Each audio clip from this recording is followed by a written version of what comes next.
The sun bathed the Kingston shoreline in golden hues as Patrice and Malcolm Robinson posed for yet another picture-perfect moment with the Caribbean Sea shimmering behind them. Patrice leaned into Malcolm's embrace, flashing her radiant smile to the world. They were the epitome of love, a Jamaican power couple who had it all. Patrice, a 37-year-old travel blogger, had built an online empire documenting their luxurious vacations, exotic getaways, and intimate moments, with thousands of followers hanging on her every post. She carefully curated their life to appear flawless, from candlelit dinners in Santorini to safaris in Kenya. She captured their love in every corner of the world. Malcolm, 39, was the quiet but steady force behind their lavish lifestyle. A financial analyst with a sharp mind and an even sharper suit collection, he had a knack for turning investments into gold. Unlike Patrice, he wasn't one for social media, preferring to let her bask in the limelight while he worked behind the scenes. Their love story had started 10 years ago, two ambitious souls who found each other at a corporate event in Montego Bay. Their chemistry had been undeniable, and within a year, they were married. To friends and family, they were the ultimate power couple, successful, attractive, and deeply in love. But behind the perfect Instagram posts and dreamy captions, there were cracks in the foundation. Patrice had a fiery temper. Those closest to her knew she could be impulsive, passionate to the point of recklessness. Malcolm, on the other hand, was calm and calculating, a man who believed in control of money, of emotions, of people.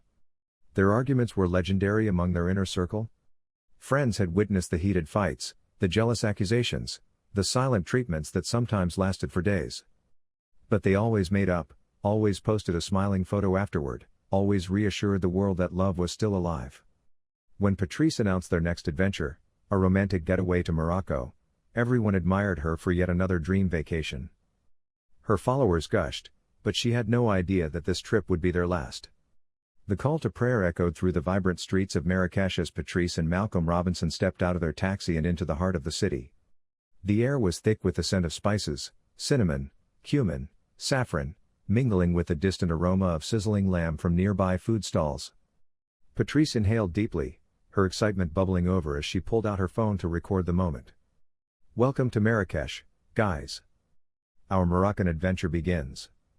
She chirped into the camera, capturing the intricate mosaics and towering minarets behind her. Malcolm, ever the reserved one, adjusted his sunglasses and gave a small nod to the camera. He had never shared his wife's enthusiasm for social media, but he tolerated it for her sake. Still, there was something different about him this time. His usual quiet nature had taken on a distant edge. He had barely spoken on the flight, responding to her chatter with one-word answers. Patrice noticed but brushed it off at first, assuming he was just tired from the long journey. But as they checked into their luxurious riad, a hidden oasis with ornate archways, a private pool, and the scent of fresh jasmine in the air, her unease grew. "Isn't this amazing?" she asked, twirling around the intricately tiled courtyard. "Yeah, it's nice," Malcolm muttered, setting down his bag and immediately pulling out his phone. Patrice frowned. She walked over and peeked at his screen, but he angled it away from her. A flicker of suspicion sparked in her chest, but she forced a smile. "Come on, babe, we're in Morocco. Let's enjoy it," she urged, wrapping her arms around his waist. He smiled back, but it didn't reach his eyes. The first few days passed in a blur of sightseeing. Patrice kept up appearances, posting videos of them riding camels through the Sahara, sipping mint tea on a rooftop terrace, and shopping for hand-woven rugs in the bustling souk. But behind the filters and hashtags, things were tense. Malcolm was constantly checking his phone, stepping away to take calls in hushed tones. He was detached, uninterested in their usual romantic traditions, no stolen kisses under the Moroccan sunset, no playful teasing as they explored the city. Patrice tried to ignore it, but her gut told her something was wrong. The final straw came on their third night when they visited a high-end restaurant overlooking Jamal el-Fina Square. The city lights flickered below as a belly dancer swayed to the rhythm of the drums, but Patrice barely noticed. Her eyes were on Malcolm, who was once again glued to his phone. Frustration boiled over. "Who the hell are you always texting?" she snapped, her voice low but sharp. Malcolm exhaled, setting his phone down. "Relax, Patrice. This is just work." "At 10 p.m. while we're on vacation?" she scoffed. "Do you think I'm stupid?" His jaw tightened. Not everything is about you. Patrice's blood ran hot. She had planned this entire trip, picked the perfect destinations, booked the best accommodations, made sure everything was flawless, and here he was, treating her like an afterthought. You know what? If you didn't want to be here, you should have just stayed home. Malcolm didn't reply. He just stared at her with an unreadable expression before picking up his phone again. Patrice clenched her fists. Something was going on, and she was going to find out what. The night air in Marrakesh was warm, but Patrice felt a chill run down her spine as she lay beside Malcolm in their lavish riad. The tension between them had reached its peak after their disastrous dinner, and now Malcolm slept soundly, completely unbothered, while she lay wide awake, her mind racing. She couldn't shake the feeling that something was off. The constant phone checking, the secretive behavior, the emotional distance, it all pointed to one thing: he was hiding something. Her heart pounded as she slowly turned to face him. His back was to her, his breathing deep and even. The soft glow from his phone screen illuminated the bedside table. He had fallen asleep with it still in his hand. This was her chance. With careful precision, Patrice reached over and gently slid the phone from his grasp. Her breath hitched when his fingers twitched, but he didn't wake. Her hands trembled as she unlocked it. The passcode was still the same. What she saw made her stomach drop. A flood of unread messages filled the screen. Patrice's eyes darted to the name at the top, Sasha Redhart. Her pulse thundered as she clicked on the conversation. Sasha, I miss you already, baby. I wish you were here instead of her. Sasha, did you think about me tonight? Sasha, you know you don't have to stay with her, right? We could have the life we talked about. Patrice's breath came in short, shallow gasps. The latest message had been sent just hours ago, while they were at dinner. She scrolled up, her heart breaking with every word. There were weeks of messages, flirty exchanges, intimate confessions, even explicit photos, and then a bombshell. Malcolm, just a few more days, baby. I'll handle it. Her mind spiraled. Handle what? The realization crashed over her like a tidal wave. Malcolm wasn't just cheating on her, he was planning to leave her. Patrice clutched the phone, her knuckles white, rage, humiliation, and betrayal tangled inside her, each emotion fighting for dominance. All those years, all those sacrifices. And this was how he repaid her. A sickening thought crossed her mind. Had he only agreed to this trip as a goodbye? Her hands shook as she put the phone back exactly as she had found it. She turned onto her back, staring at the ceiling, her body rigid with fury. She had always believed their marriage was strong enough to weather any storm, but tonight she knew the truth. This wasn't a vacation, it was a betrayal, and Malcolm had no idea what was coming next. Patrice didn't sleep that night. She lay motionless, staring at the ceiling, replaying every moment of their marriage through the lens of betrayal. Every loving glance, every romantic trip, every whispered "I love you," was it all a lie? The walls of their Moroccan paradise felt like they were closing in on her. The distant sounds of the city, the calls to prayer, the occasional honk of a car horn, the chatter of late-night wanderers, blurred into a dull hum in the background. Beside her, Malcolm slept soundly, blissfully unaware that his world was about to implode. Patrice wanted to scream, to shake him awake and demand answers, but something stopped her. Not yet. She needed to control her emotions. She needed to think. By morning, Malcolm woke up as if nothing had happened. He stretched, yawning, as he glanced over at Patrice, who was already out of bed, sitting on the couch, scrolling through her phone. "You're up early," he remarked, his voice groggy. Patrice forced a smile, her fingers tightening around the phone. "Couldn't sleep. Too excited for today." Malcolm nodded, rubbing the sleep from his eyes. He didn't notice the sharpness in her tone, the way her lips barely curled into a smile. "Good," he said, standing up and heading for the bathroom. "Let's make the most of it." Patrice watched him disappear behind the door while a rising nausea crept in her throat. The audacity. He was playing the devoted husband, pretending that everything was fine while texting another woman in their bed just hours ago. Her nails dug into her palm. She wasn't going to let him humiliate her.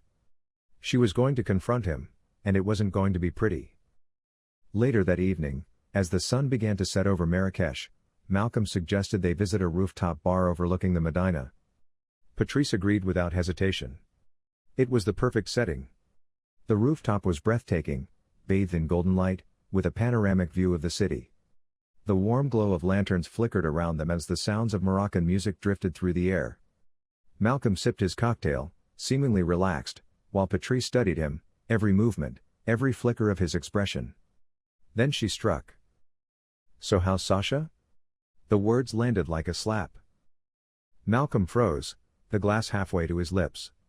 Slowly, he set it down, his jaw tightening. "What?" he said, his voice low, cautious. Patrice leaned in, her eyes burning with anger. "I said, how's Sasha? The woman you've been texting. The one you miss. The one you're planning to leave me for." A flicker of shock crossed Malcolm's face before he masked it with indifference. "You went through my phone?" Patrice laughed bitterly. "That's all you have to say? That I went through your phone? Not even a damn denial?" Malcolm sighed, rubbing his temple. "Look, I was going to tell you." "When? After this trip? After you got one last vacation out of me before running to your side chick?"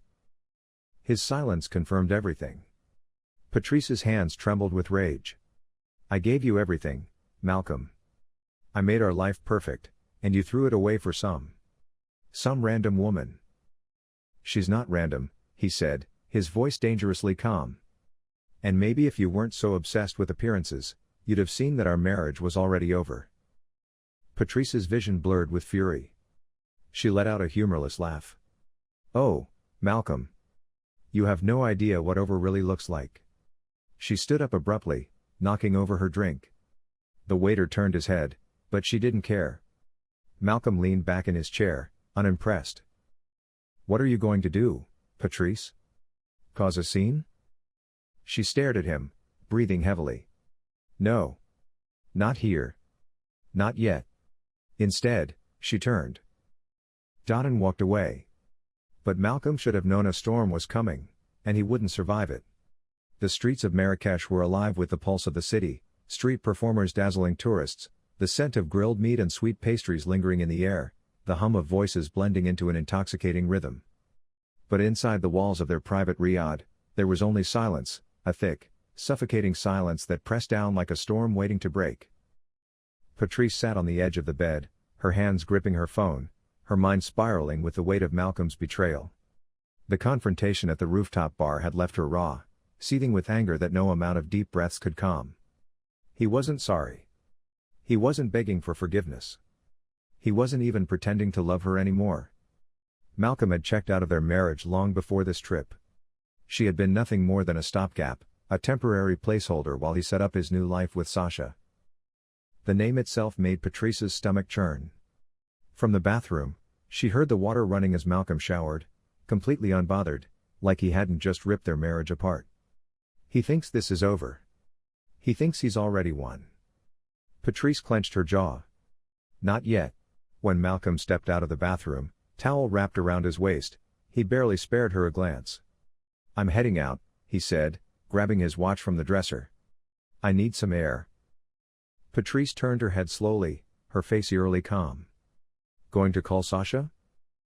Malcolm sighed, rubbing his forehead. "I don't need to explain myself to you." Patrice let out a soft laugh, one that didn't reach her eyes. "No, you don't." Malcolm frowned, sensing something different in her tone. She wasn't yelling. She wasn't throwing things. She wasn't even crying. She was calm, too calm. His instincts told him to be careful, but then again, Patrice was all talk, right? Right? Without another word, he grabbed his phone and left the room. As the door shut behind him, Patrice exhaled. Her hand slipped under the pillow where she had been gripping the cool, smooth handle of the object she had taken from the riad's kitchen earlier that night, a heavy marble pestle. She lifted it, weighing it in her hands. It was solid, strong, lethal. Her fingers tightened around it. She knew exactly what she had to do. Malcolm returned just after midnight, the scent of cigars and whiskey clinging to him. He walked in, tossing his phone onto the nightstand before stripping off his shirt. Patrice lay under the sheets, her back turned to him, motionless, silent. For a moment, he hesitated, something about the air in the room felt different, heavy, like static before a storm. But he was too tired to care. With a sigh, he climbed into bed. As soon as his body relaxed against the mattress, she moved with quick, fluid motion. Patrice swung the marble pestle down onto his skull. The sound was sickening, a dull, wet crunch. His bone gave way to the impact. Malcolm's body jerked violently, his hands flailing in confusion. His mouth opened, trying to scream, but she was already bringing the pestle down again and again and again. Blood splattered across the white sheets, across her hands, across her face. Malcolm twitched beneath her, his body convulsing as the life drained out of him. By the time she stopped, the room was silent again. Patrice sat there, panting, her heart hammering in her chest. She stared at Malcolm's unrecognizable face, his skull caved in, his once handsome features reduced to a mangled mess of blood, bone, and tissue. She wiped a streak of blood from her cheek, exhaling deeply. Then she stood up, calmly walked to the bathroom, and turned on the shower. The storm had passed, and Malcolm Robinson would never betray her again. The warm water cascaded down Patrice's body, washing away the blood, but it couldn't cleanse the adrenaline coursing through her veins. She stood under the shower head, her hands braced against the tiles, her breath coming in shallow gasps. Malcolm was dead. His blood had already begun to dry on the sheets, the metallic scent filling the air of their once luxurious Moroccan escape. The marble pestle, now slick with crimson, rested on the floor beside the bed, a silent witness to her crime. Patrice closed her eyes, inhaling deeply. She didn't regret it. But now came the hardest part. She had to cover it up. Patrice stepped out of the shower, wrapping herself in a towel. Her reflection in the mirror was unsettling. Her normally composed face was hollow, her dark eyes devoid of emotion. Focus. Think. Be smart. Her first instinct was to run, to get as far away from Marrakesh as possible, but she knew better. Running would make her look guilty. Instead, she needed to stage the scene carefully. She turned back to the bedroom and surveyed the mess. The sheets were soaked in blood, the walls had splatters, and Malcolm's body was slumped unnaturally, his head crushed beyond recognition. She needed to make this look like an accident, or better yet, a crime that had nothing to do with her. Patrice's mind raced as she grabbed a pair of gloves from her suitcase, one she had packed for skin care, but would now serve a darker purpose. Step 1. Remove evidence of herself.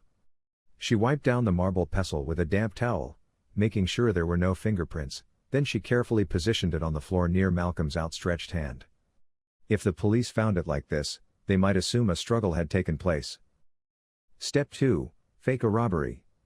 She rifled through their suitcases, tossing clothes onto the floor. She grabbed Malcolm's wallet and phone and placed them near the door, as if a thief had dropped them in a hurry. Then she took one of the heavy chairs from the corner of the room and shoved it over, knocking a lamp onto the ground. The crash echoed in the silence of the riad. Step 3. Create an alibi. Patrice took a deep breath. She needed to be seen. She quickly changed into fresh clothes, slipped on her sandals, and exited the riad, walking briskly toward the bustling Medina. The sounds of music and chatter filled the air as she found a crowded cafe and sat at a table near the entrance. She ordered a mint tea, pretending to scroll through her phone, making sure the waiter saw her. She even struck up a conversation with a couple sitting nearby. She checked the time, 30 minutes. That was enough. She stood, paid in cash, and casually made her way back to the riad. Now came the most important step. Patrice took a deep breath, let panic creep into her voice, and dialed the local authorities. "Hello, please help me. My husband. He's been attacked. There's blood everywhere. I don't know what happened." Her voice cracked, the perfect imitation of a traumatized wife. The operator responded quickly, assuring her that police were on the way. Patrice dropped the phone and let out a scream loud enough for anyone passing outside to hear. Then she sank to her knees beside Malcolm's body, making sure to smear his blood on her hands and dress, just enough to make it look like she had tried to help him. Within minutes, the sound of sirens filled the night air. Patrice let out a shaky breath and whispered to herself, "It's done." The sirens grew louder, echoing through the narrow alleyways of Marrakesh. Patrice sat on the floor, her hands trembling as she stared at Malcolm's lifeless body. She had rehearsed her reaction in her head, a grieving wife, shocked and devastated, caught in the middle of a nightmare. She had done everything right. She had staged the crime scene. She had created an alibi. She had made the perfect call for help. So why did she feel like something was slipping through her fingers? The heavy pounding on the door made her heart jump. Police. Open the door. Patrice inhaled deeply and scrambled to her feet. Show them fear. Show them innocence. She unlocked the door with shaking hands. The officers rushed in, 2 in uniform, 1 in plain clothes. Their eyes immediately landed on Malcolm's battered body. The older officer, likely the lead detective, surveyed the scene with sharp, calculating eyes. Patrice let out a sob, clutching her chest. I don't know what happened. I went out for tea and when I came back, he was like this. The detective glanced at her, his expression unreadable. Madam, take a deep breath. Start from the beginning. She nodded frantically. We were just enjoying our trip. Everything was fine. Then Malcolm wanted some air and I stayed behind. Later I decided to go out too. I needed to clear my head after our argument. The detective's eyes narrowed slightly. Argument? Damn it. She shouldn't have mentioned that. Patrice wiped at her eyes, playing it off. Just a small disagreement about dinner plans. Nothing serious. He nodded but didn't write anything down. That's when she knew something wasn't right. One officer began taking photos while another knelt beside Malcolm's body. He turned to the detective. No forced entry, he murmured in Arabic. No signs of an intruder. Patrice stiffened. She had staged a robbery, but she hadn't broken anything. A real break-in would have had shattered glass, a jimmied lock, something. The detective gestured toward her hands. Madam, you said. And found him like this? Yes, Patrice answered, nodding quickly. So, you didn't touch the body? She faltered. I tried to shake him. I didn't know he was. Her voice cracked. I didn't know he was already gone. The detective exchanged a glance with his colleague. You're covered in his blood, madam. Her stomach tightened. One of the forensic officers spoke from across the room. The weapon appears to be that marble pestle. Blood spatter suggests multiple blows to the head, a crime of passion. Patrice's pulse quickened. No, they were supposed to think it was a robbery. The detective turned back to her, his expression unreadable. Madam Patrice Robinson, I have a few more questions for you. He gestured to one of the uniformed officers. Patrice's breath hitched. Something was wrong. They weren't treating her like a victim anymore. As they moved her to the living area, the detective spoke again. You mentioned going out for tea. Which cafe? She quickly named one she had visited earlier in the trip. The detective nodded. We will check. A pit formed in Patrice's stomach. She had gone out to build an alibi, but had anyone actually seen her? Would the cafe staff even remember her? What if the time on the security cameras didn't match her story? Her carefully constructed plan suddenly felt fragile. Another officer approached the detective and whispered something in Arabic. Patrice couldn't understand, but the shift in the room was immediate. The detective turned back to her, his eyes colder now. Madam Robinson, you need to come with us to the station. Her heart dropped. Why? I told you everything I know. He stepped closer, his voice firm. Then you won't mind answering more questions under official custody. Her world spun. This wasn't supposed to happen. She had been so careful, but as the cold metal of the handcuffs closed around her wrists, Patrice realized she wasn't going home. The courtroom in Marrakesh was packed. News of Malcolm Robinson's brutal murder had spread far beyond Morocco, making headlines in Jamaica, the United States, and even Europe. The image of Patrice Robinson, a beautiful, well-educated woman, a seemingly devoted wife, had become the center of an international scandal. Dressed in a beige prison uniform, Patrice sat motionless at the defendant's table. Her once polished appearance had faded. Her hair was unkempt, her face pale, dark circles forming under her eyes, but she held her chin high, refusing to let the world see her break. Her defense lawyer, a Moroccan attorney named Karimi, whispered, "Stay composed. No matter what they say." She nodded, composed, calm, innocent. The prosecution, led by a sharp-eyed woman named Layla Benaf, had built a relentless case against her, one that painted Patrice as a jealous, scorned wife who had snapped in a fit of rage. And the evidence was damning. The prosecution wasted no time dismantling her alibi. The cafe alibi crumbled. Surveillance footage from the cafe Patrice claimed to have visited that night showed no sign of her. The staff had no recollection of serving her after midnight. No forced entry. Investigators found no signs of a break-in. If this had been a robbery, why hadn't the intruder taken valuable items like their passports or jewelry? Blood spatter evidence. Forensic experts testified that the angle and distribution of Malcolm's blood showed he was attacked from above, likely by someone standing over him in bed. The staged scene. The detective who led the investigation testified that the crime scene appeared deliberately manipulated. Clothes thrown around, a toppled chair, but nothing actually stolen. The prosecution's theory was clear. Patrice had discovered Malcolm's affair, confronted him, and when he didn't show remorse, she snapped, bludgeoning him to death in a violent, rage-fueled attack. Her lawyer fought back, arguing that there was no eyewitness placing Patrice at the scene of the crime at the time of death. A robbery gone wrong was still plausible. Even if nothing was stolen, the attacker might have been interrupted. Patrice had no prior history of violence, no police reports, no recorded outbursts of aggression. But the jury didn't seem convinced. Then came the biggest blow. The prosecution unveiled a shocking twist. Malcolm hadn't just been having an affair. He had booked a flight to Dubai for himself and Sasha, scheduled for 3 days after their Moroccan trip was set to end. He had planned to leave Patrice for his mistress. Patrice felt her heart sink as a copy of the plane ticket was displayed on the screen. It didn't matter that she hadn't known about the Dubai flight that night. It didn't matter that Malcolm had betrayed her. What mattered was that the jury now saw motive. She had every reason to kill him. The jury deliberated for 3 hours. When they returned, Patrice's hands were ice cold. She stood, her legs trembling beneath her, as the judge read the verdict. Guilty. Her breath caught. The room was silent for a moment, then murmurs spread like wildfire. The judge's voice cut through the noise. For the crime of premeditated murder, Patrice Robinson is sentenced to 25 years in Moroccan prison.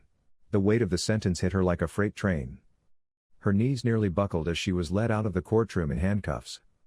Cameras flashed, journalists shouted questions, and the world watched. The once happily married Jamaican wife, who had come to Morocco for a romantic escape, was now a convicted killer. And she would never leave Morocco again.